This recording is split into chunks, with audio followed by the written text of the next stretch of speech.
Shall I go? So, hello everyone. My name's Claude Schreier, and I'm nervous because this is a very important panel for me and for the panelists, and I think for everyone. We're talking about the climate emergency. We're talking about IBPOC artists and their important contributions, past, present, and future. So the panel is called National Cultural Policy and Arts in Response to the Climate Change. And for those who don't know, this is a gathering called Divergence Multi-Arts Festival and Conference, Art in the Time of Healing, the Importance of IBPOC Arts in Planetary Renewal. So I was asked by Kevin and Charles Smith to moderate this panel, and I was happy to do so. And what we will do is hear from the three panelists, 10, 11 minutes of short presentations, and then engage in conversation. I see there's a number of people online. Wait, my camera isn't even on. Oh, you can see me, okay. I should put my own camera on, that'll help, right? So that people can see me. Okay, well, either way. Like, I was saying that, yeah, so we'll hear from Santi, who I see there. Hello, Santi. Okay, and Devin Hardy, are you there? Let me just put my screen differently so I can see everyone. You there, Devin? Yeah? I'm here. Okay, can you turn your camera on so I can see you? Yes, you must be there. Hello. And Anthony, are you there? I'm here. Okay, great. Well, welcome everyone. So I'm going to introduce you guys in a minute, but I just wanted to also mention that I'm a podcast producer, and I've gotten permission from panelists to record this and of Simpamo as well as episode 92 of my podcast. I just recorded one this morning with Keith Barker, who's the artistic director of the space that we're in, which is Native Earth Performing Arts. So it's an exciting package that I'm going to be publishing in the next little while, including hopefully a conversation with Charles this afternoon, and a couple of days ago with Shannon Litzenberger. So documentation is really important. You, Kevin and Charles, you just talked about that. And even though not so many people are here now, I think this trace is really important. So I'm really, really happy to talk about these issues because I'm passionate about art and more recently about climate change and all of the related issues of climate justice and so on. So that being said, and if anyone doesn't want to be part of my podcast, and if you're speaking or asking questions, let me know and I will take it out. It's no problem. So what else can I say? The land acknowledgement that Parul Pandya, I hope I pronounced her name right, was lovely this morning, and I won't repeat it. But it's really important for me everywhere I go to know where I am and who I'm speaking with and what is the history. And so we are in Toronto, a Treaty 13 territory, and land acknowledgements are not meant to be lightly taken or lightly given. They're important in particular today because we're talking about the land, we're talking about our climate, our environment. So I just wanted to do my own land acknowledgement in that sense of thanking the Indigenous people of this region and across Canada for everything that they do. So climate, art and climate, it's not an easy topic. I spend a lot of time thinking and writing about it, and it makes some people very nervous, and I can understand that. There's echo anxiety that people have that can be painful. But I wanted to start, before I pass to the panelists, just yesterday I published an episode, 89, which is a short quotation by Nigerian writer and poet Ben Okri. Some of you might know him. He was a Booker Prize winner, and he wrote an article in The Guardian on November 12th that just, I don't know what word to use, it touched me deeply. It's called "Artists Must Confront the Climate Crisis. We Must Write as If These Are the Last Days." And he talks about how we are on the edge of the biggest crisis that we have ever faced. Most people know that. Some people aren't feeling it yet. Others are literally feeling it because of where they are geographically in the world. And that we need a new philosophy for these times, for this near terminal moment in the history of the human. So Okri thinks that we are going to have to be new artists to redream it. And those are powerful words. New artists to redream the world. And I think that's what this whole event is about, is together, how can we rethink the world that is unfortunately falling apart? And what he suggests is what he calls existential creativity, to serve the unavoidable truth of our times, and a visionary type of existentialism, to serve the future that we must bring about from the brink of our environmental catastrophe. We can only make the future from the depth of the truth we face now. So I encourage you to read all of his article because it's quite powerful. Words can change minds, they can transform societies, words and art. So let's jump in to the issue. It's complex, as I said, and what our panelists are going to do is give different presentations. I think Santi's going to talk about her art practice and maybe her worldview. Anthony is going to talk about his work in policy, which is really important because if you're going to change the world, you have to actually change the institutions that are running our systems. And Devin Hardy is going to talk about tools that they're building and how we can empower ourselves with measurement tools and other ways. So those three perspectives, I think, will enrich your understanding of some of the issues, because we won't cover them all today. And then we'll have dialogue. I see there's quite a few of you online. I'm happy to receive your questions through the chat, or if you want to just turn your mic on and speak, that would be great, because we have until 12:30 or so a good chunk of time. We'll speak in English, mais s'il y a des questions en français, I can translate. I'm happy to do that. And I want to, just before starting, acknowledge that I had a really good conversation with Shannon Litzenberger a couple of days ago, and she was moderated another panel here on Wednesday, where she talked about state of emergence, why we need artists right now. And I just want to connect a bit the dots between her presentation she gave and the panelists talking about the precarity of artists and what is needed from artists now, what the world needs from artists. So there's a tension there on how do we ensure that artists have the resources that they need to address issues as complex as the climate emergency. I know they can, it's just a question of capacity. So Shannon raised two questions in her paper, and I'll just put them out there. What would it mean for a society to ambitiously mobilize artists to do their most essential work well and fully with the aim of catalyzing transformative change? Catalyzing transformative change. And her second question is, could the chaotic domain of the artist's creative process be fertile ground from which a healthier, more sustainable system of cultural production can emerge? So keep those in mind, and we will come back to them, because I think they're all valid questions. In particular, how does it apply to the climate emergency? Santi, how are you? Can you hear me? Good. Sego, Guego. I'm good. Well, we've known each other, so I'm just going to introduce you briefly. People can read your bio. You're a well-known artist, but for those who don't know, you're from the Ganyahaga Nation, and you live in 6 Nations, and I think that's where you are today, right? Yeah. Okay. And you're also the, I was so impressed. You're the artistic director, of course, of Kawahi Dance Theater, but you're also the chancellor of McMaster University right now, which I think is a wonderful thing. Thank you for doing that. So I won't introduce you further, because I think people can read more. But I invite you now, I invite you to present, talk about your work, anything you want to talk about, art and climate, and then we'll take it from there. So Santi, the floor is yours.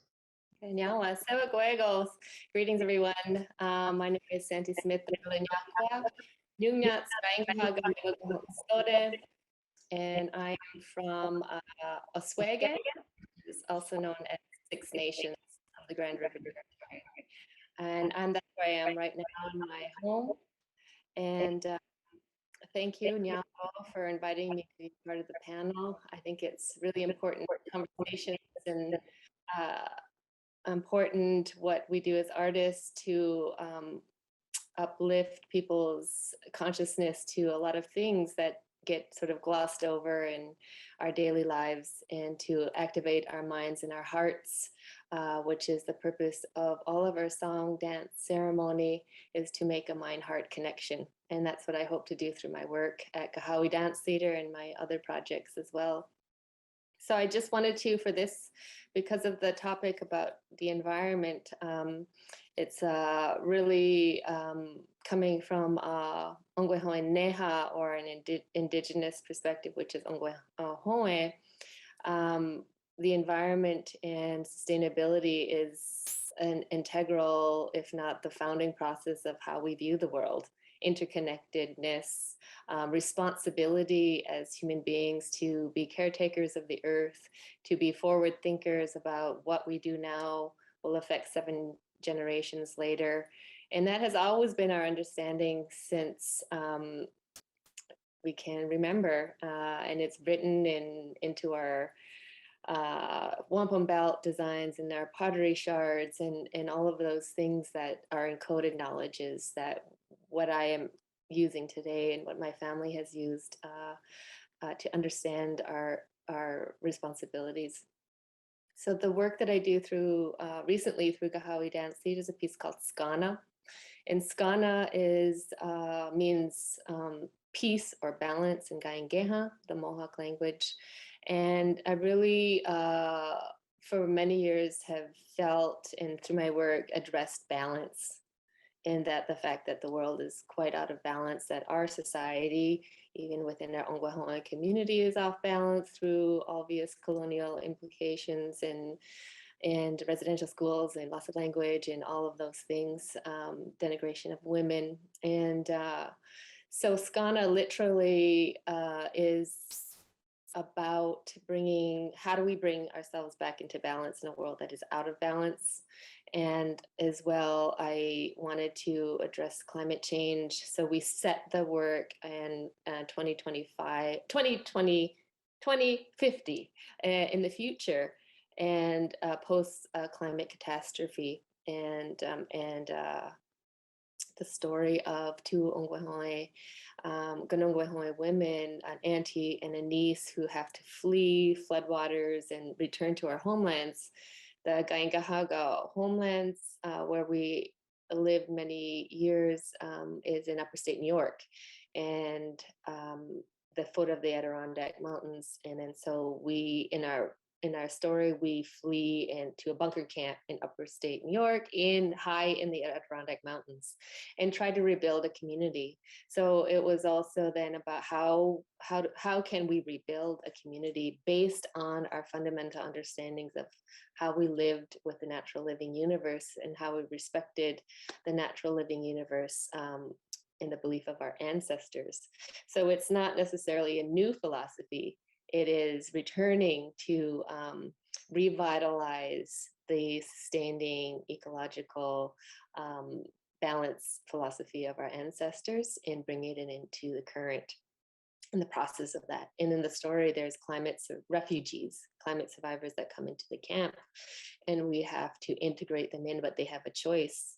And this is the other thing that's all linked into our understanding of Guyano Legoa, the Great Law, which is the foundational philosophy, way of life of everybody as an individual has free will and choice, but that does not negate them from the sense of community. So what our choices affect community, and that's understanding our kinship relationships with every living thing in the universe. And so that's part of everybody, and the refugees had to come into the camp to agree, to accept, to live in peace, agree, accept, to live in balance. And only then could they be integrated in. And so there's challenges with that. So some characters that don't want to live in peace and balance, and what do you do in that case, where others are not wanting to align or realign to a peaceful way of coexisting and honoring balance. So that is part of that work, is just to bring awareness. So I feel my work artistically, creatively, is about sharing perspectives, and this would be a perspective of how do we live in Skana? What is the important thing about Skana?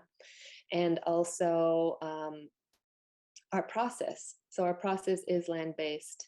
We have worked in the Adirondack Mountains and really unraveling and experimenting and exploring what does it mean to align with land in our bodies, in physicality, in our emotions, in our minds and our hearts and our body. How do we listen to land? And so many of us have been disconnected to what that is and how we do that and how do we connect. That was a huge part of our creation process, is to return to our homelands and start that process, which is durational, takes a long time, and I'm just beginning to explore what that is.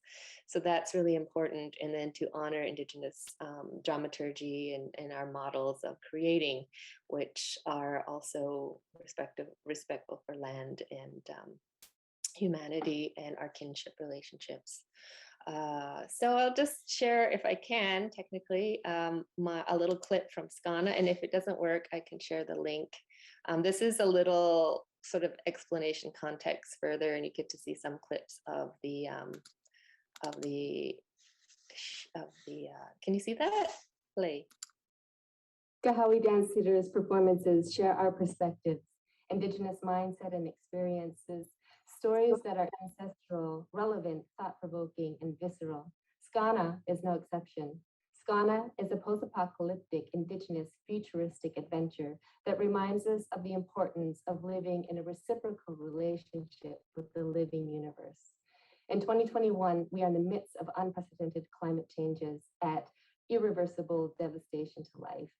We are living in a world careening further out of balance with dire climate change projections that will impact every single human being, every single living being. The concept Skana translates from Gayengehan to mean peace or balance. Our production Skana is an attempt at rebuilding balance and reestablishing Ongwehoe Neha, a traditional way of life.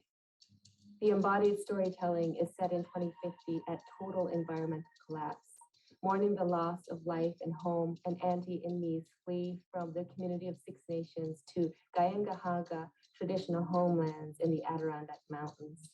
For me, the most personal aspect of Skana is addressing grief held in the mind and the body, inspired by our condolence ceremony. The experience of working in my ancestral homelands was a grieving process, grieving with and for homelands, trying to listen and respond to earth. Skana has a sense of urgency which parallels the looming urgency of real-life climate changes.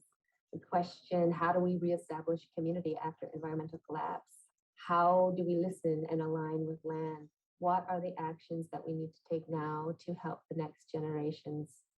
The cultural and environmental content is applicable and important for all to hear and to think about, because there is no planet B. That's just a little clip. We produced this during the pandemic.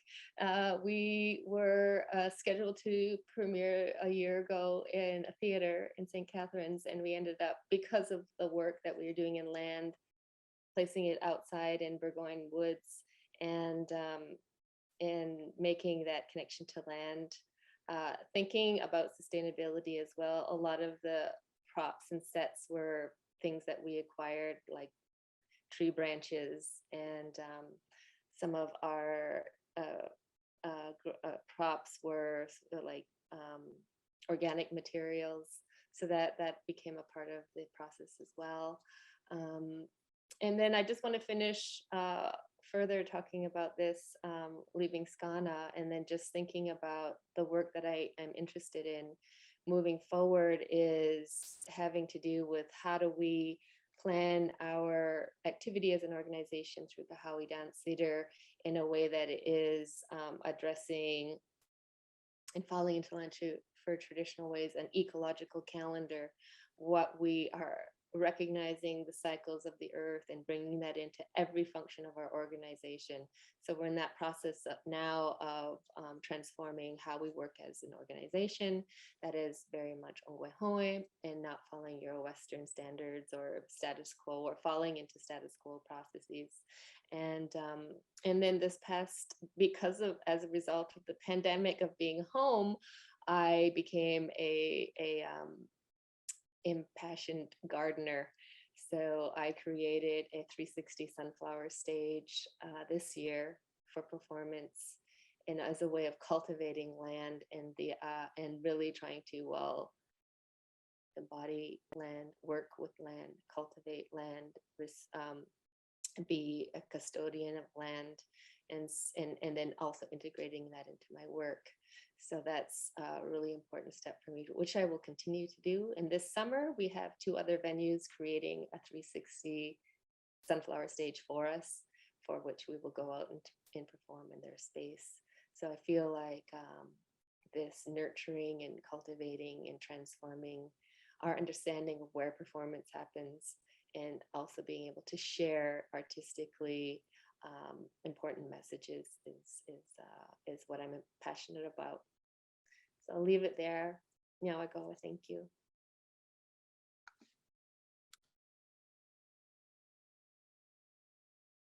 Santi, I just wanted to mention that I'm so impressed that, well, I so look forward to that work, to see it, alive, and hopefully we'll tour with the challenges that we have in touring now. But also just to see how you change the operations of your company, or how they reflect how what you do in day-to-day operations also reflects the work you're doing on stage. I think that's something that we all need to think about.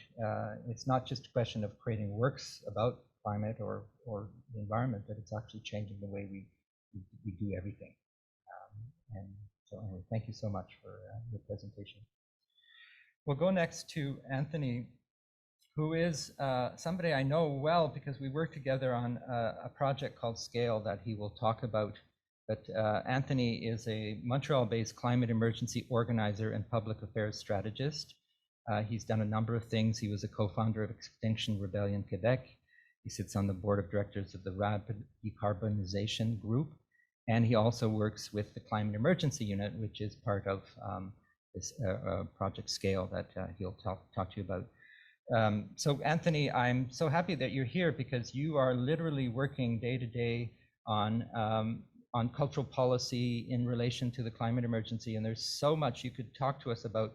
But I'll let you start, maybe cover some of the big pieces, in particular related to the theme of this festival and gathering. And then I just point people to the fact that you and others are working on these issues, trying to work through how we can change our cultural policy. So Anthony, welcome, and the floor is yours. Thank you, Claude. And I'm coming to you from Montreal, Jojage, on the traditional territory of the Kanien'kehá:ka Nation. And as Claude mentioned, I'm helping with an initiative called Scaled, and I also work with the Climate Emergency Unit as a sectoral organizer, helping organize arts and culture, and also around food system transformation, but around emergency policy for addressing the climate and ecological emergency. And one of the particularities of the Climate Emergency Unit is that we try to draw lessons from how we dealt with past emergencies and apply it to our current predicament. And one of the particular emergency that we think a lot of the lessons can be learned from is Canada's response to World War II, particularly our home front mobilization, our home front societal and economic mobilization, which radically and rapidly transformed how society functions in just a matter of a few years for the purposes of winning the war. And one of the areas that I'm particularly interested in are the lessons that can be learned from how culture and information played a role in that mobilization and that rapid transformation, and to see if we can learn anything to how national cultural policy and the work of the Ministry of Canadian Heritage, lessons that can be learned there to how to move forward. And at the onset of the war, Canadians were not particularly enthused about going into World War II. We just had the Great Depression. And as well, there was mistrust of government because after the First World, there were a lot of promises made during the First World War about a better life, and that never materialized. But the Canadian government under Mackenzie King, Prime Minister Mackenzie King, was trying to figure out how they could mobilize the public for the potentiality of another world conflict, and to join the Allied forces. And as well, Canadians, the war was in Europe. And why are we fighting a war in Europe? When we could just be staying safe over here. So there was a huge mountain to climb at the time. And to do so, the government needed to think through kind of information policy and to try to convince the public to enlist, but also to do everything else that's needed on the home front to have a wartime economy, to produce the armaments, et cetera, for the war. And at first, they created this agency called the Bureau for Public Information. But what they found out soon is that information alone wasn't going to work. They had hired someone that came from a journalistic background to lead it. And and it wasn't really working. And public information is everything from posters, paid newspaper, like advertisements, etc. And working with trying to convince newspapers to write stories and get them information to try to promote the war. But rapidly they find out it wasn't working, and there was a group of Canadians, mostly adult educators and social scientists, that were saying you got to learn learn the lessons from the psychology and from social sciences on what works to try to get people motivated and mobilized around something. And at this time, it was around when Freud had released when Freud was releasing his work, and the world of advertisement started using some of the techniques of psychology and applying it to marketing for commercial purposes. So what the government decided, the government ended up in the end listening to these public educators and started the Wartime Information Board, which was a central agency that had as a responsibility to inform Canadians fully about what was going on with the war, update them continuously, but also explain to them the policies that needed to be in the policies that had to be put in place. So rationing, changes to industrial policy, moving people from one region to another, and to try to convince them to buy into it.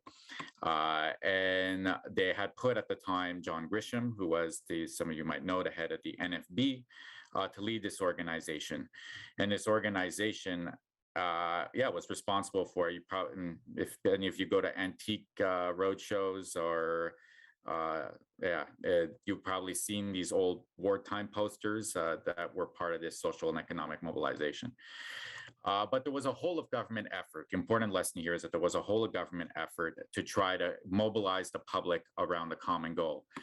And what they found really quickly also with the Wartime Information Board is that you needed to have social solidarity for this to work. So, and to promote, and what was interesting about this whole entire experience is that the values of social solidarity and collaboration were promoted during this period to get people to embark in the home front mobilization and the social mobilization.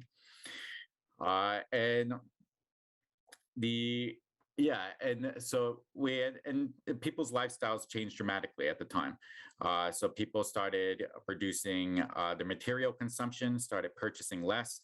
Even had one of the ministers, the federal ministers, calling for less consumption in newspapers to save material goods, and also food rationing, which was wasn't popular at the beginning of the war, but ended up being popular at the ending. And we know the rest of it. The war was won. But what ended up happening is that we ended up going back to a consumer society, and these lessons from social sciences, et cetera, were applied to commercial advertising, and consumption levels rise, and the use of resources rose, and with that, the rise emissions, as well as the rise in the unsustainable use of resources, to the point where now we're at a current predicament where we're faced with a climate and ecological emergency. And not going to go really into it really quickly, but we know that in detail, but we know that this is the decade to act if we're going to limit warming to 1.5 C, which would be, if we go over 1.5 C, would be absolutely devastating for many parts of the world. And also we're consuming resources at a rapidly and acceleratingly unsustainable rate. And we are getting close to a period of global ecological overshoot where we wouldn't be at the Earth's natural capacity to regenerate. We would be demands made by us would be beyond its capacity to regenerate. And we're already seeing the consequences of this at the moment. And we're seeing we're seeing extreme weather events and other environmental devastation around us almost on a daily basis now. So we've been warned about this for a while. And what we're seeing is that even at this point, we're continuing under the assumption that the economy is continuing, assuming that we can just continue the same way that we have in the past and continue to grow the economy up into the future. But what we're seeing is that this is impossible. And the scientific reality is that, if we were to continue to grade the rate of growth that we're currently at right now, about 2-3% a year, we will have used up the equivalent by 2050, the equivalent amount of resources than was used in the past 10,000 years. And this is just the biophysical reality is that this is just absolutely unsustainable and things need to rapidly change.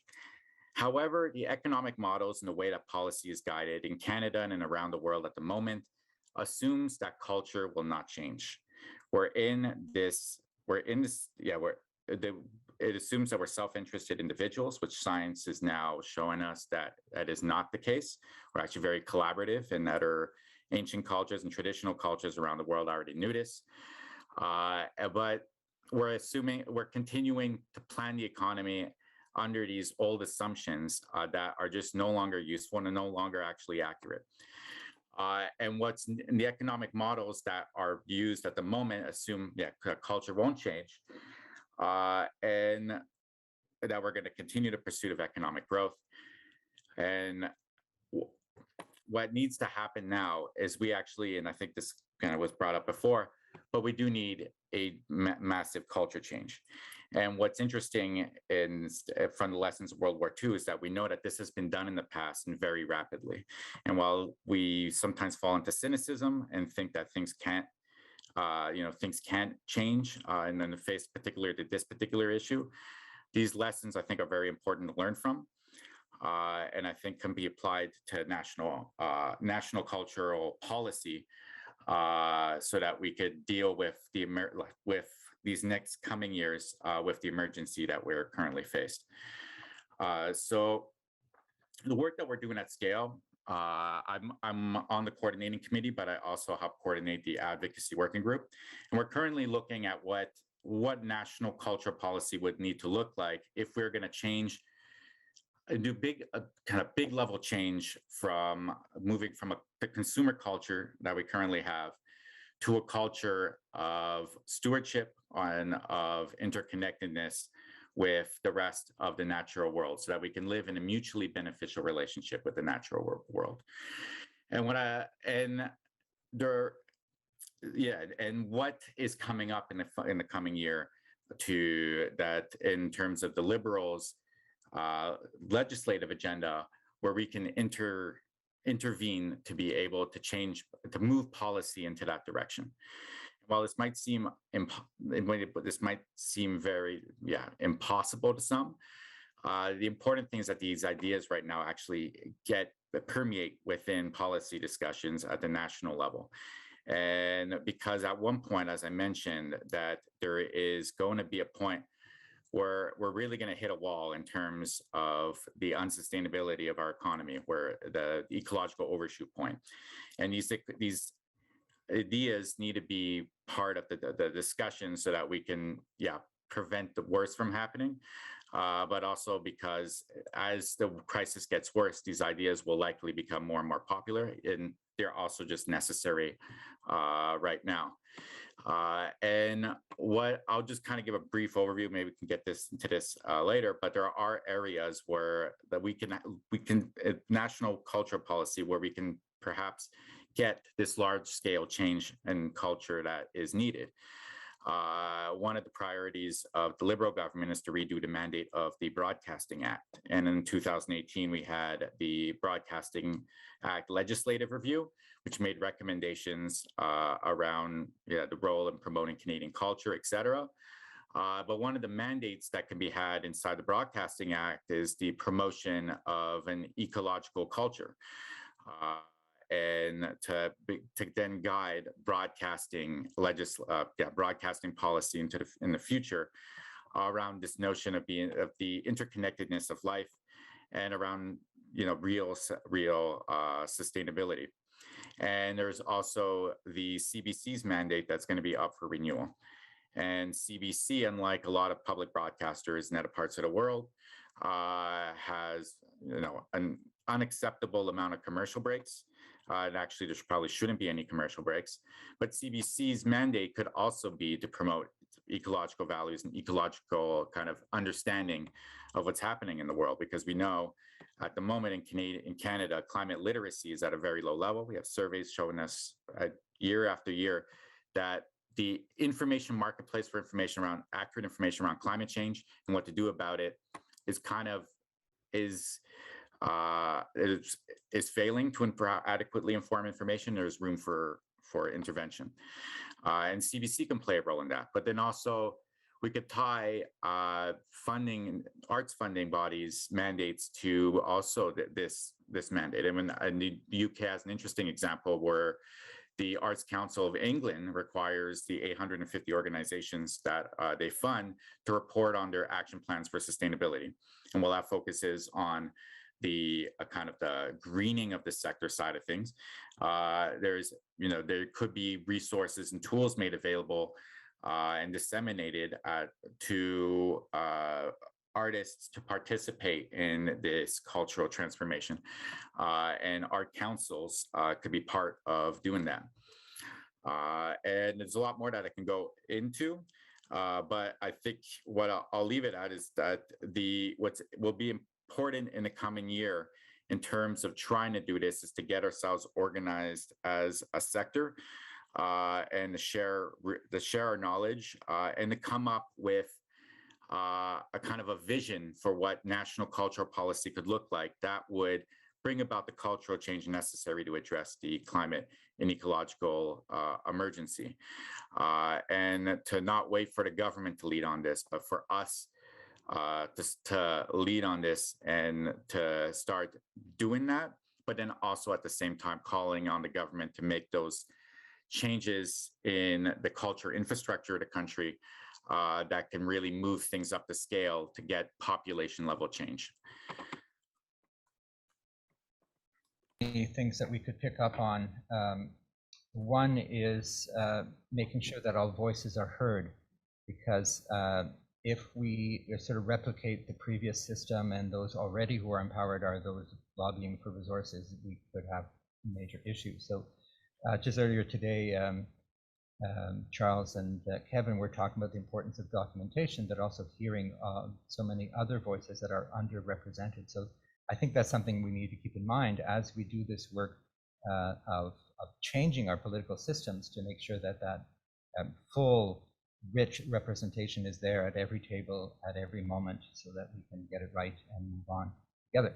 But thank you, Anthony. Is there any questions for Anthony, or do you want to wait until after the next presentation? Does anybody have anything to say or to ask at this point?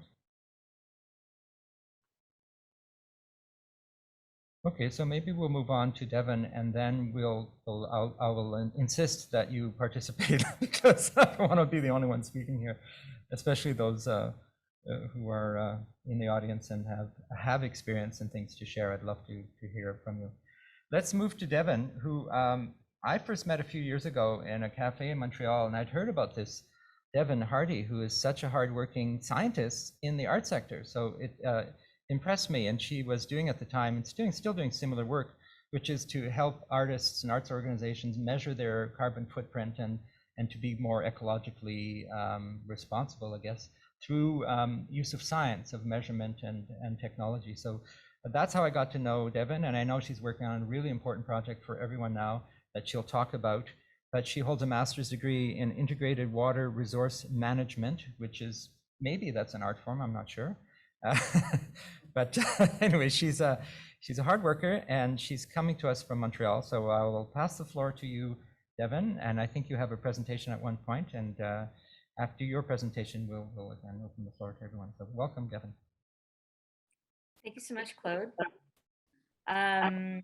I do have some slides, so okay, I'm just going to share these slides that I made, and then I'll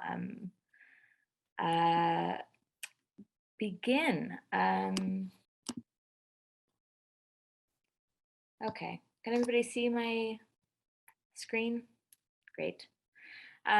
So hi, everybody. As Claude said, my name is Devin Hardy. My pronouns are she, her. I'm the project manager for the Canadian Creative Green Tools Adaptation Project. As Claude mentioned, I have a background in, environmental science and water resource management. And I spent about 5 years working in water and sustainability related positions in the public, private, and nonprofit sectors before deciding that I really wanted to bring my passion for arts and culture into my work. So I've been working on this particular project since about 2019, and I'm very excited with what we've been able to achieve so far, and I'm excited for what's to come as well, which I'll be sharing with you in just a moment. Like Anthony, I'm also located on Tiohtià:ke, colonially known as Montreal. Myself and a lot of my collaborators are here. And as we do this work, we really recognize that we are living and working on stolen land with a horrific colonial history. And we're committed to actively working with Indigenous communities indefinitely to ensure that we create programming that is respectful, equitable, and welcoming to Indigenous artists, organizations, and communities. So before I begin, I'll kind of show you who is doing this work. It's not just me. There are a lot of people and organizations. So the project is currently at the moment being carried out by 4 main partners. The Center for Sustainable Practice in the Arts has had a relationship with Julie's Bicycle, who I'll talk about in a moment, for over a decade, and has been a main driver of the project from the beginning. The Quebec Drama Federation took the initiative to apply for funding for the project, first starting in 2019, and they're presently the recipients of their 2nd Sector Innovation and Development Grant from the Canada Council for the Arts to carry out this project. They're joined by Climatable, who joined the project at the beginning of 2021 with funding from the Government of Canada's Sustainable Development Goals funding program. And the Conseil québécois des événements éco-responsables, or the CQEER, is leading the Francophone arm of the project. And they have also received funding from the Government of Quebec this year to increase our engagement with Francophone communities and improve the French version of the Creative Green Tools. So I'd just like to give a really sincere thank you to all of our funders, because this work wouldn't be possible without them. So, I mentioned 4 of our partners, but the project is really being supported by a coalition of organizations who are making it possible and helping it to reach its full potential. So I've listed these partners here, and I really can't stress enough how much each and every one of our partners has been invaluable to the success of the project.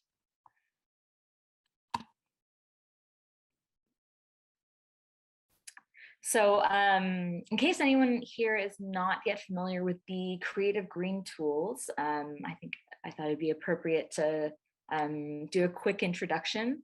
They are a comprehensive set of carbon calculation and reporting tools that were created specifically for the arts and culture sector. So they provide the sector with a simple and accessible way to calculate and report on their environmental impacts.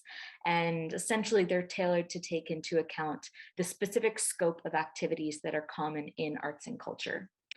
So users can create carbon footprints for buildings like offices, theaters, or museums, or projects, which could include tours, theatrical productions, exhibits, festivals, really any kind of event.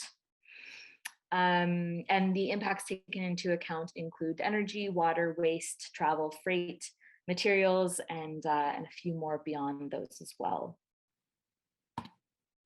So to give you a little bit more background on the tools, they were first created in 2009 by Julie's Bicycle, which is a UK-based charity whose mission is to support the creative community to act on climate change and environmental sustainability. So they were designed specifically to be simple and accessible and to motivate change in the industry.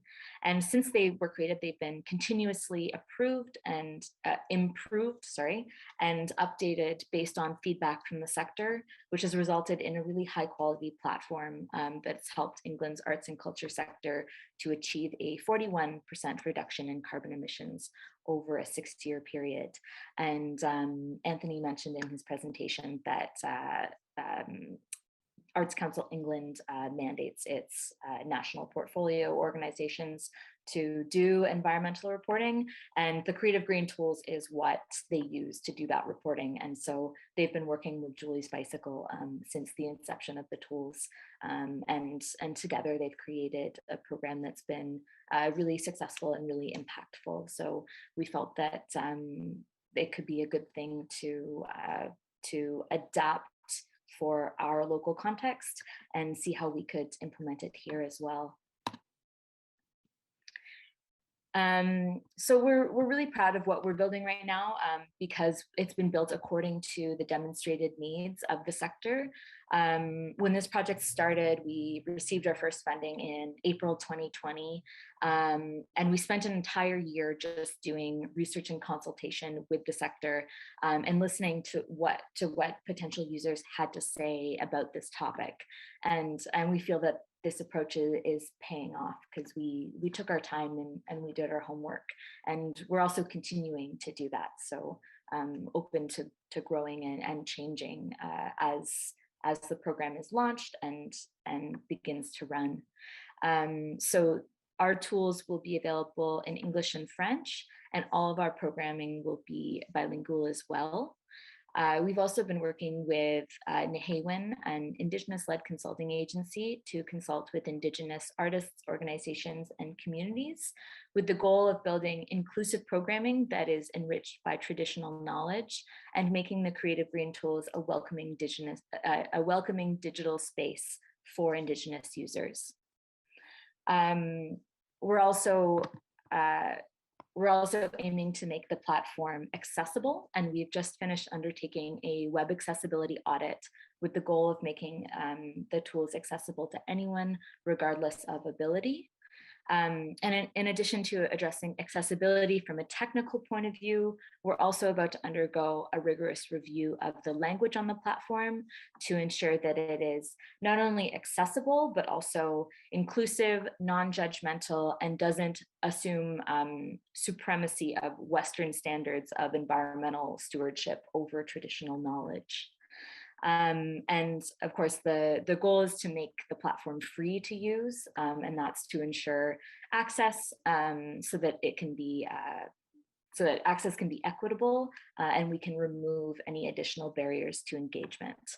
And hopefully, you'll be seeing these tools launched in March 2022. So it's actually they're coming very soon. So this is just a screenshot to give you an example of what data entry on the tools looks like. The last page showed a graph which kind of breaks down an organization's carbon footprint into its components.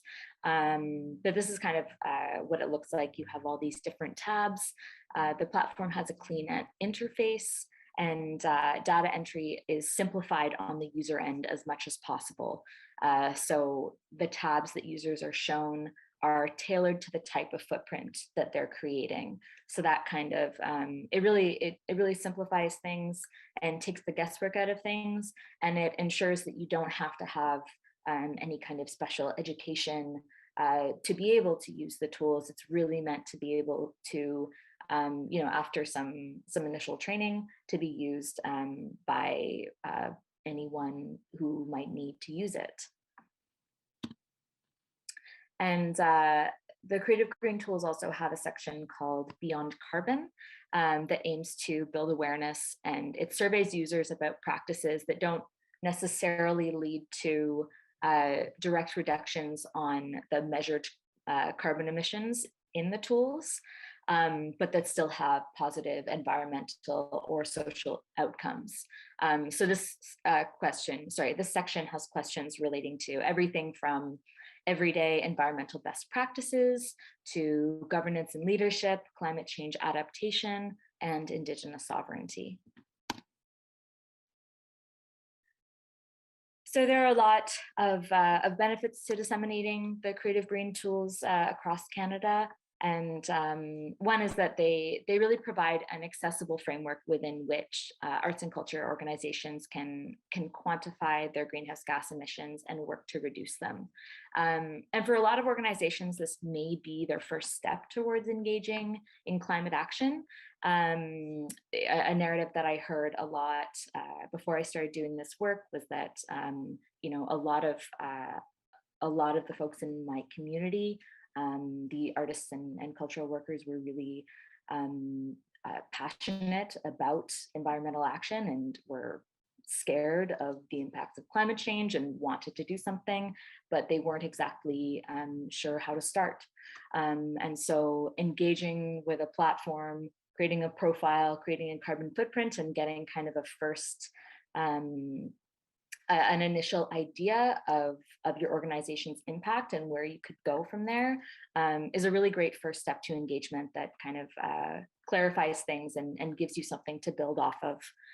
On a wider scale, the tools will also allow us to create a national environmental data set with which we can view trends, set goals, and actually develop targeted environmental programming that addresses the demonstrated needs of the sector.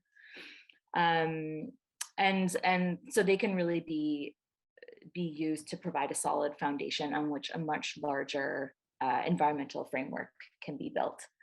And from an advocacy point of view, this is a tool not only for quantifying emissions, but also for increasing climate literacy across the sector and fostering awareness and knowledge sharing and collaboration. Plus, it allows the arts and culture sectors to set an example for other sectors that will hopefully create a ripple effect outwards and motivate even more climate action. So those are the tools, and I'd welcome any questions that anybody has about them or about our programming. Yeah, feel free to ask away. That's probably too much information for some people, because if they're approaching it for the first time, but it's good that it's documented because it's coming and it's a long time coming. It's Canada is a bit behind in its measurement tools and other tools, educational tools, practical tools, but there's more and more of them. There's the Canadian Green Alliance that are building tools, and in the film and television industry, there's also a lot of activity going on. So I think there's catch up and there's also coordination happening between the different partners, because we can't afford to have parallel activities that don't know about each other. And that's one of the reasons we created Scale, is to make sure that there's that collaboration and that working together and that all voices are heard. Am I muted? Am I being heard now? Okay, and did I just, what I just said, was it heard? All right, so yeah, what I just said was that Devin's presentation was great and might be too much information for some people, but there's an increasing amount of activity in Canada right now, kind of in a catch-up mode of not just measurement tools, but tools, educational tools, ways for artists to contribute to the climate emergency that are very practical. And I think the arts councils and other institutions are also listening and doing their own work. The Canada Council announced a social innovation fund recently. Those kinds of initiatives will help us to go much faster, much further in the kind of work that the Creative Green Tools is doing, which is giving us what we need to change. We don't need the permission to change, we need the tools to change. And so thank you, Devin, for that excellent work, and I look forward to coming out. Now, there's a couple of questions from Charles, who's right up here in the audience here in Toronto. I almost want you to ask them yourself, but I can read them out. Probably easier. I'll start in the order in which they were received. The first one is to Santi, and you've read it, but I'll just read it out for the recording. How do you envision non-Indigenous artists working with Indigenous artists around the issue of climate change and Indigenous practices of care for the land? So this question is for Santi, but if the other panelists want to speak to it after as well, they're welcome. Great. I think that I'm interested in collaboration. So that is a part of it, is finding the partners who are sort of the similar mindset and who are ready to collaborate. And I'm actually looking for people. As we were talking here, I'm sort of jotting down notes because it's come into our conversations with our team and our advisors about who are potential new partners that they're not necessarily within the arts organization. They're outside in the community who have alliances and with the type of work that we're doing. And one of them is working with land. So it's not a non-Indigenous organization, but I'm just thinking about locally here. We have an organization such as Guyana Say, which is a ecological restoration initiative on Six Nations, who also partners with other non-Indigenous organizations. So I'm in the process of reaching out and saying, how can we collaborate? For example, I have our home property here where I grew a stage, and I'm really interested in that type of how can we share and support the work that we're doing, and also bring people into that in an interesting and creative way that will, sort of get this messaging out, but also activate people a little bit more. So I'm interested in that. And then others who are aligned as well. So as I mentioned, the sunflower performance, there's two organizations who are planning on building sunflower stages for us. They're non-Indigenous, and then we would do performances within the sunflowers, and then also that just brings a different awareness to performance and working in land and cultivating land, and the importance of pollinators and those stories that really come from this land about the sunflowers are indigenous to this land, and our ancestors cultivated many strains. And so there's many intersection points, science, what's the science behind that? And also, what else? We haven't done it in a while, but I shared that link. The title of it though was Inviting the Land to Shape Us. So it's really, that goes into a creative aspect of, I did a workshop, and the last one I did was in Mexico, in Tepoztlan, and artists of varying backgrounds, embodied artists, came, and I led a workshop called Inviting the Land to Shape Us, which really takes the flip side of the individual being the creator, and I have the idea, and it comes from the human, and it really then just goes to opening and accessing our awareness so that land informs us, and we are informed by natural patterning, natural shapes, the natural energies that really exist in everything, and which exist inside of us as well. And so opening our ways of working.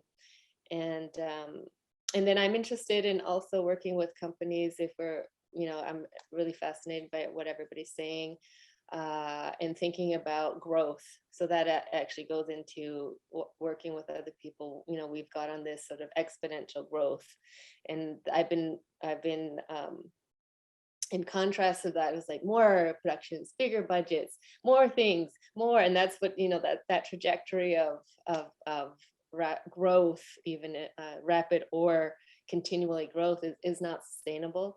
And that's how it filters into the company. Is like, I'm interested in a wave formation where we are replicating natural patterns in everything that we do. So aligning with people and finding those people, because I think it's at early stages for myself and maybe for other companies as well. Yeah.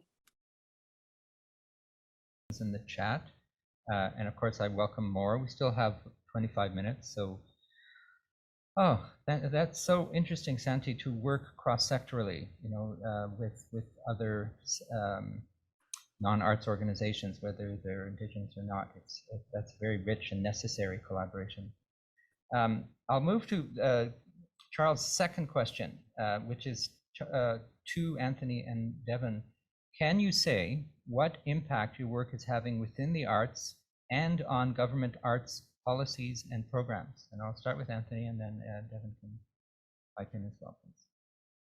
Sure. Well, it's really early in the so in terms of scale, it's only been around for less than a year. So I would say, just in terms of the impact that we've had on government policy at the moment, none. Until we get in the room and with people from Canadian Heritage or members of cabinet, and we have a list of calls to action, and that we are taken seriously, and it starts to be integrated. Like we're not at that point yet. But what I would say is that we're getting close to that point. So what we kind of noticed it, and it's been hinted at a couple of times, but where Canada's a little bit behind in terms of the intersection of art and national cultural policy. So one of the things we notice is that there's a lack of policy expertise around how national policy could be used to promote the cultural change necessary to address the climate and ecological emergency. So right now, it's about part of the work is about developing that policy expertise and linking the people that are already thinking about this, the academics, government affairs people within different arts organizations, but also outside of those circles, to just start to list down what a policy platform could look like for the sector. And so that's, I think, part of the first part of the work. And it's actually, we're starting to kind of have an idea of what that agenda would look like. There are already things I should mention, because this kind of links to the previous question, that are already being done. So I mentioned that there's a need for kind of a change in our worldview and in our culture. And there are things that we can learn from other cultures, particularly Indigenous cultures in Canada. And the protection of Indigenous languages and the funding of Indigenous arts and Indigenous arts institutions is something that we really need to get behind. And there's an opportunity right now. This is on the agenda, but the increased funding for this, and I think that that's absolutely essential that we do. It's our responsibility, considering the history. So I think that supporting that and figuring out what those, being attentive to that is extremely important. But yeah, so developing the policy, the platform is the first part, but then also figuring out areas of intervention. And there will be a bunch in the coming year. And I'm just going to mention one is that, coming up really rapidly is the National Arts Summit that was just called by Pablo Rodriguez a few days ago, where the role of climate in the role of arts in the fight against climate change is going to be on the agenda. I think one of the major buckets from what I've heard of is four of them, but the last one is the role of arts in kind of social change. So not just greening operations, but how can arts and culture, what role is arts and culture in shape in social change? So I think that coming up with kind of an agenda about, to start that dialogue at this summit would be very important. And the work that, and so I think that we're starting a dialogue within the sector to start being prepared for that moment. So that's, I think, where things are at the moment. That's great. And I think there'll be public announcements soon about that summit and how people can participate, but it's something to watch for because the government has made major investments in the COVID recovery, but then how do we then make that into a just transition and deal with all of the issues that we have to deal with in parallel? Devin, did you want to speak to the question from Charles? Sure, yeah. I'm just going to look at it again. The impact the work is having within the arts and on government arts policies and programs. Well, yeah, I guess so. Within the arts, and I have a similar answer to Anthony in that currently no impact because we haven't launched yet. But I think it has a lot of potential to empower artists and arts organizations on a wide scale to actually take environmental action, because it provides that first bit of awareness and information that they can go on. And I will just clarify that the tools really they're meant to empower, because there's one concern that I've had, and I know that others have had, is that if there's this kind of measurement framework available and there's comparison and measurement, will that lead to, I don't know, shaming of somebody's environmental impact or a slap on the wrist for those who don't comply with something? But it really is meant to, the tools are meant to be informative and not punitive. I would never and will never support programming that creates additional barriers to funding or punitive measures against an arts organization that has a certain environmental impact, because there are all kinds of reasons why impacts exist. So yeah, I guess that's the first part of the question. The second part of the question, in terms of what impact it could have on arts policies and programs, I think there's a lot of potential, because the Creative Green tools could create a common framework within which arts councils and other funders can understand the impacts and the actions of their grantees. Because we don't kind of have this a common framework yet, and there isn't really a way for organizations to kind of to measure these things and compare with others in the sector and really understand their impacts. Arts councils can't necessarily understand those impacts either.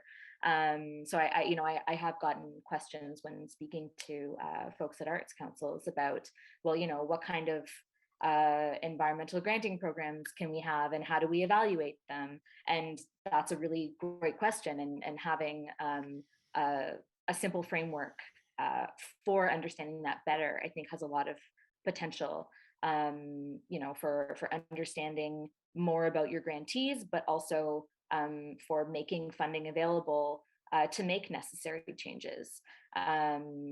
If you can communicate to an arts council that actually we need to retrofit this whole space with LED lights or, you know, a new HVAC system or something like that, and you can provide evidence to back that up, that creates a lot of potential to actually be able to take those steps and make those changes. Yeah, so I think there could be a lot of good stuff coming down the pipeline in that way. And certainly the community will be working more closely together through Scale because of these regular meetings and coordination and that. So we'll be able to talk to each other and have that dialogue. And I know that you're involved in that, Charles. And I want to move to Shannon, who has two questions. And I'm hoping everybody can hear me here, that everything is okay. Shannon, do you mind just asking your first question yourself? That way you're on the recording with your own voice. Is that asking too much? Instead of people hearing me all the time? Sure, I can. My question was first for Santi. Santi, I'm just like really curious about your process in terms of thinking about operations of your organization that came into existence through the same kind of, you know, not-for-profit structure that's, you know, in the art sector. And I love the proposal of thinking about how an arts organization and its operations can reflect this interrelationship with land. And I just wondered if you could share a few insights into the process so far about that. Thanks. Sure.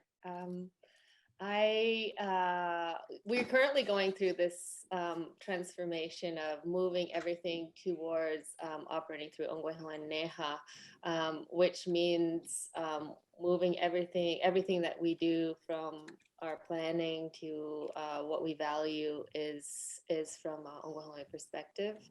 And so it's been evolving over the years, and really now it's the time to like make it happen and put it into our planning. So we've gone through a research phase, and we just finished in October a community consultation phase with our friends and community members who came together to talk about Gahawi Dance Theater, but from the framework of how can we transform the organization.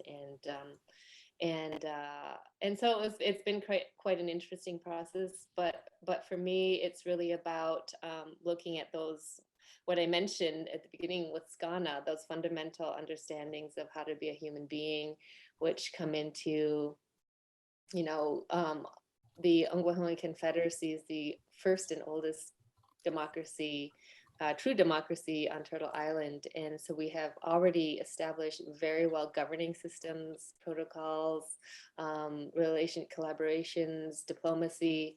So it's looking at the Guyana Legoa, which is the great good, or also known as the Great Law, and aligning with all of those values that we had in that, and the other elements, which is Skana, Gansant Statsula, and Gatnigo.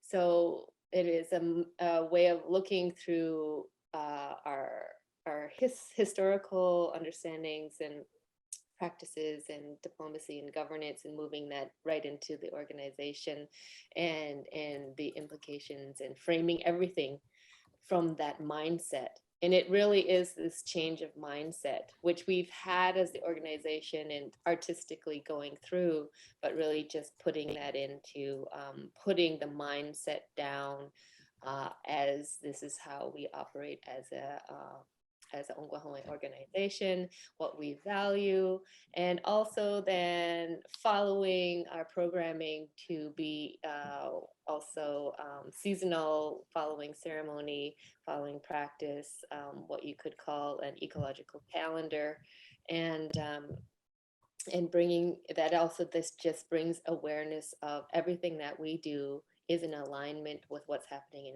in our natural environment, framing that the greatest teacher is our environment, so that if we have a problem or we have solutions that need to happen, that we're looking to natural solutions as our ancestors did. And yeah, so it's quite fascinating and interesting for me and the people who are looking at this, looking through language. So when we say looking through language, that means that it's not just conversational language, it's language that is ceremonial or heightened language that really gives the perspective of how we would have viewed the world, which is also very interestingly action verb-based and metaphorical. So that I've used that in my creation process of language, then guiding the work, because it is so much about actioning, and then moving that into the organization as well. So there's a lot of work to be done, and I'm also fascinated by Indigenous, what they call now Indigenous permaculture, or basically it's the understanding of natural patterning, and not only in choreography, but in how we operate as an organization, that we need to be choosing processes, structures that are replicating natural patterning. So that includes how we make decisions, what we build at the 360 sunflower stage, so that goes into all of that. And then, so there's lots of work to be done. I looked to other people. I was trying to share the links. I was trying to find it. Other Indigenous artists who are already working in this way. Roxanne Schwenzel has a Flowering Permaculture Institute in New Mexico.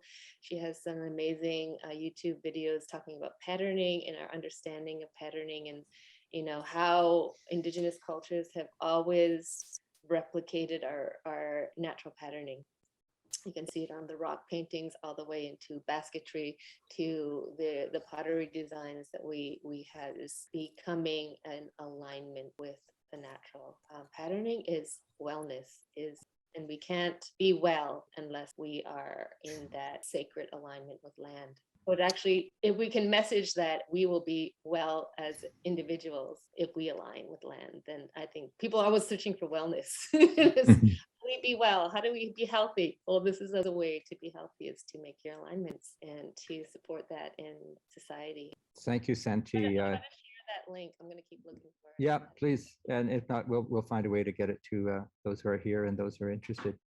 It's 12:21 now, and there's about 9 minutes left. And you saw a message from Kevin saying that there'll be breakout groups in about 9 minutes, which I think is good, because we'll have smaller groups who can dialogue some more. But then I don't think we'll come back to this plenary. I think we'll just go into those groups and end it, I think, right? So let's just go to the next question. I'm just checking to see here. Okay, so the last question, I think it will likely be the last, is also from Shannon. So why don't you ask it to Anthony, please? Thanks, Claude.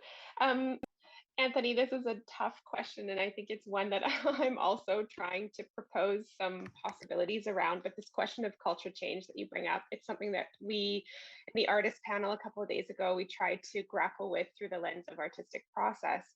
And so, drawing the parallel to World War II time, like the difference that I see that's causing a bit of a quandary for us is that after World War II, it seemed that society was really united about, like, had a positive imagination for the future. And it feels like we're in a moment where society is increasingly divided. And I feel like the difference in our condition today has to do with the pervasiveness of technology and the way that mostly unregulated tech companies are using algorithms to shape public behavior without our knowing it, essentially. And that, arts and culture played a bigger role, I think, at a different time when technologies were different. And so I don't know how to grapple with this question of culture change without, like, from a policy perspective in the arts, without looking at things like economic policy and the regulation of tech companies.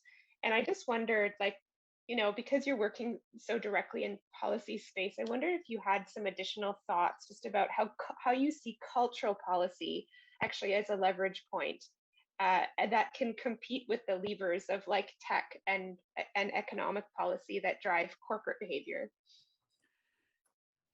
Yeah, I can attempt to answer that. So I had mentioned that, yeah, in World War II, it was the social and economic mobilization. Just like then, I think now it's going to require both to be happening at the same time. I think in Devin's presentation, one of the examples she gave around the carbon footprint of an institution, I think it was something like 60% came from the audience's travel to the place. So that's something that's kind of beyond the control of the institution, where it's more like economic and infrastructure planning at the federal level that has to happen at the same time. They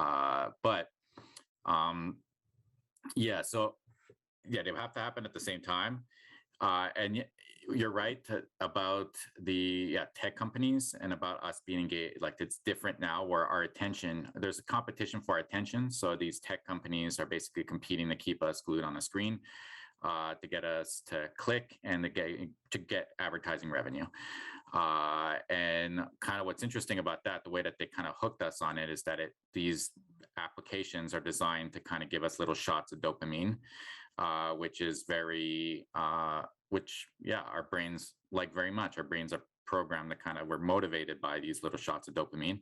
And this is our way our brains have worked for thousands and thousands of years, and they found a way to tap into it and get us hooked to these screens. So our attention, there's a competition for our attention. And if there was going to be a social mobilization, this would have to be dealt with. And at the moment, they're starting to look at how to regulate tech companies. So we have this discussion currently taking place about how to get advertising revenue, like how to use to tax these tech companies to use use that tax money to finance media in Canada that have lost revenue because of the switch to these. But I think there needs to be probably a deeper discussion about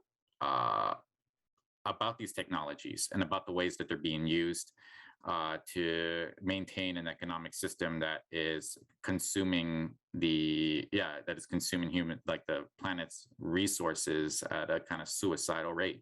And that's kind of Ban Ki-moon's term, is that we're heading towards collective suicide with the current approach that we used to former UN Secretary General. I think that that's one area, and that's under Canadian heritage, the regulation of social media giants. What that would look like, I know there are thinkers that are thinking about this. I'm definitely not an expert on it, but definitely, that it is that taking a lot of our attention. So if there was kind of poster campaigns, film campaigns, et cetera, to try to change culture, if people are still hooked onto their phones and are not, not exposed to this, it'll have limited impact. I think the other point is that advertising has a big role to play in this. And advertising, again, it's also something that also could come under Canadian heritage, but consumer culture is very much supported by advertising, and there needs to be a discussion about whether or not advertising has a role to play anymore in our society, and promoting the overconsumption. And the consumption of highly polluting goods, whether or not we need to continue with that. And there's actually, discussions not happening in Canada yet, and there are efforts on the way to do it. But in Europe, for example, the Netherlands banned the advertising of cars, or Amsterdam, banned the advertising of cars and air travel in public spaces. And France, in their climate law, passed a ban on polluting vehicles. That's going to come into place a little late, 2028. But what it shows is that there's already discussions about the role that advertising plays in driving consumption. However, it's not enough. There needs to be the economic policies as well that support it. So, and that's maybe a move away, and there's a bigger discussion, but we need to move away from a consumption-based economy to an economy based on sufficiency and well-being, and looking at other indicators of progress rather than just economic growth. And arts and culture play a big role in that, because well-being, if the culture can do a lot in terms of, creating a very kind of, but that for well-being in a work, in when there's less consumption. A lot of people's self-worth is based on their ability to consume, and the way our status is also sometimes connected to that. But changing our values and doing that through culture change at a big scale, I think could move us away from that and help create that kind of well-being based sufficient economy that we need. But these discussions need to be happening in parallel in the arts and culture sector. If it's going to get engaged on the climate issue, has to be part of that bigger discussion, because it's a bigger system than just, arts and culture is one part of a bigger system. And I think that we have to have a discussion about that systems approach. And culture needs to not just be part of arts and culture policy discussions, but it also needs to be part of climate policy, economic policy, and include artists in the development of those. And at the moment, the Net Zero Advisory Board that was created for guiding climate policy doesn't include any representation from arts and culture. So a lot of tech companies on there, environmental groups, but arts and culture is absent from the discussion, and that needs to change. I will end the panel now because we are going to the breakout groups, and I think that will be a good use of our time. But before we end, and I'm so sorry to stop this rich conversation, I want to thank Santi, Anthony, and Devin for being here today, and for all who participated, and those who are listening now, in the future, so to speak. This is a really rich resource, so share it, talk about it. Some really great ideas were presented today, and I think we need national dialogue about this. Scale is one opportunity, but wherever we can, whether it's at the Banff Center or at Culture Montréal is doing really great work right now in Montreal. They've created a commission. So there's just endless things to talk about, and too few opportunities to talk about them. So I think we need to just create them. And I want to thank this opportunity, the organizers of this opportunity for this forum. So thank you, everyone. And it's been my pleasure to moderate. I'm going to pass it to Victoria now, who is going to somehow, through magic, send us into breakout groups. And we shall see you down the road. Merci beaucoup.